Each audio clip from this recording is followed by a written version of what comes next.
Much. Dr. Kennedy Graham. Thank you, Mr. Speaker. This 2012 budget is the miser's budget. It picks up the kids, hangs them upside down, and empties the coins out of their pockets, with a view to pretending that we are on target for a wafer-thin surplus in the year promised. Not only is this small-minded, it is a distraction. It is a distraction because it deceives us into focusing on the near irrelevant, forgetting the essentials, ignoring what is critical. What has not been recognised amidst all the rhetoric and hyperbole in this debate is what this budget will not be known for, what it has omitted. What the Minister should be doing with his budgetary policy statement in these difficult times is this. First, explain the global ecological economic context to the New Zealand public. Second, analyse what the international community is doing about the global problems that beset us all 200 national economies. Third, offer a prescriptive macroeconomic policy in its budgetary policy statement, supported by the estimates, which reflects a mix of national prudence, of which the Minister is instinctively well endowed, with some creativity on what policy prescription New Zealand can offer to help ameliorate the global problem, something of which the entire Cabinet seems to be devoid. The first requirement is to recognise the ecological overshoot of the current global population. With a footprint of 2.7 hectares per person and an Earth share of 1.8, we record an overshoot of just on 50%. That means we need 1.5 planets to sustain our current global population on the basis of contemporary technology. That is the first sobering global fact the budget needs to address. But this budget, sir, is silent on that. The second sobering global fact is that the human population is increasing, barring tipping points, by an additional 29% from 9 billion to 9 by 2050. The global population will have grown from 2 billion at my birth to 9 billion at the death of my children, from 2 to 9 billion within 2 human lifetimes. That unprecedented event has enormous implications for New Zealand's economy, yet this currency trader budget completely disregards it. Not a word. The third global fact, not so much sobering as alarming, is the onset of serious climate change. Let's put things in context. The international community has now had 20 years since adopting the Framework Convention to ensure that global emissions peak and commence the downward emissions path to a low-carbon economy. In 1992, global carbon equivalent emissions were 44 gigatons. Today they are 56, an increase of 28%. During those 20 years, the only instrument to reduce emissions was the Kyoto Protocol, with a commitment period of 16 to 20 years later. That protocol covered only 17% of global emissions and aspired to shave only 5% off them. Even if it had succeeded, it would have shaved perhaps 0.2 degrees Celsius off the average global temperature increase. It was intended as a precursor to a comprehensive binding global agreement. That is now to be negotiated by 2015, to come into force in 2020. So the global agreement designed to commence the task identified in 1992 of taming the global emissions increase will come into force 28 years later. It is likely, in the best of all worlds, to take a decade before emissions would peak after that. That would be 13 years after emissions peak to avoid serious climate change. In 2010, the international community agreed on a threshold of 2 degrees Celsius rise on average global temperature. 1 year later, the scientific community revised the expected temperature increase to between 3 to 4 degrees Celsius.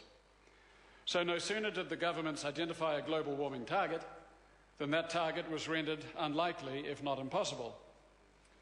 This, Mr. Speaker, is humanity at work, addressing for the first time ever an issue pertaining to its survival. Scientific concern is now being expressed over the indeterminable risk of non-linear climate change occurring from ice melt, thermal ocean expansion, and methane release from the tundra and subterranean vents. These are the tipping points which could cause catastrophic disturbance to the biospherical balance of the planet on which we dwell for our survival. These three global facts, Mr. Speaker, depict a planet in decline. They forecast severe strain, perhaps intolerable strain, for the global economy.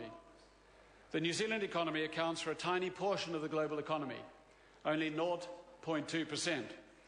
But it is not negligible, and the fate of New Zealanders rests on the fate of the global economy.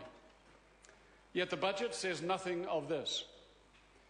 The budget policy statement advanced last week by the currency trader government contains not one word on population, not one word on ecological overshoot, not one word on biodiversity loss, not one word even on climate change. Rather, its highlights are tax credit reductions for paper deliveries and adjustments to livestock valuations. It plans to cut policy advice on climate change by 30% compared with 2 years ago. Because of this, the 2012 budget has an air of unrealism to it, reminiscent of the Titanic. What does the budget do about climate change, even though it does not mention the word? The budget seeks to hide the line items pertaining to climate change, splitting the emissions trading scheme into various line items that would challenge any corporate investigator. The New Zealand ETS is a complex creature. It was born of proud parentage, but slipped into a wayward life early on. Its original objective under the Labour government was to meet the Kyoto Protocol obligation of the same emissions level in 2008 to 12 as that in 1990. It was to achieve that by setting a carbon price and then let the market work. It was based on the assumption that other countries would do the same around the same time, so there would be little carbon leakage and an integrated international carbon trading market would emerge. But this was beset with flaws. First, no emission reduction obligations were required under the Framework Convention or the Protocol for developing countries. Second, the United States stayed away. So some 83% of global emissions have faced no such constraints, and so the risk of carbon leakage is ever present, something the corporate world exploits to the full for self-interested commercial reasons. Third, the ETS itself was designed to be soft on the New Zealand economy, setting no cap for the emissions permit trade. It sets a ridiculously low carbon price, and it gives free allocations to carbon-intensive, trade-exposed companies like medieval indulgences, comprising 76% of the Environment Ministry's budget. So there has been zero incentive for any New Zealand firm to actually cut emissions. So rather than staying level, our emissions have soared from 60 to 72 million tonnes by 2010. The independent review panel recommends further deferrals in the name of doing our fair share. The government's proposals reflect the panel's recommendations. The submissions and hearings will run their course and the government will enact those deferrals. The 2012 budget contains the multiple concealed line items in anticipation of that. Meanwhile, New Zealand fights its corner at the international conferences, determined to gain some short-term maximum advantage in the game of global carbon negotiations, willfully heedless of the repercussions in the medium term that will harm itself. Each time the Climate Minister returns from yet another Olympian mission overseas, we are sure New Zealand has once again punched above its weight. By definition, that is a recipe for disaster. If 194 states' parties punch above their weight, the global carbon emissions and ecological footprint will shoot higher. Yet this is all we are doing. We need to avoid such hubristic pursuit of competitive national interest on climate change. We need to engage in a collaborative national interest in pursuit of the global interest. One day, a New Zealand annual budget will reflect that underlying truth. The question is, will it be too late?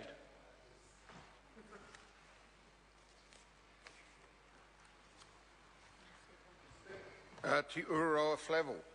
Alofa lava, kia ora tātou katoa. Te whare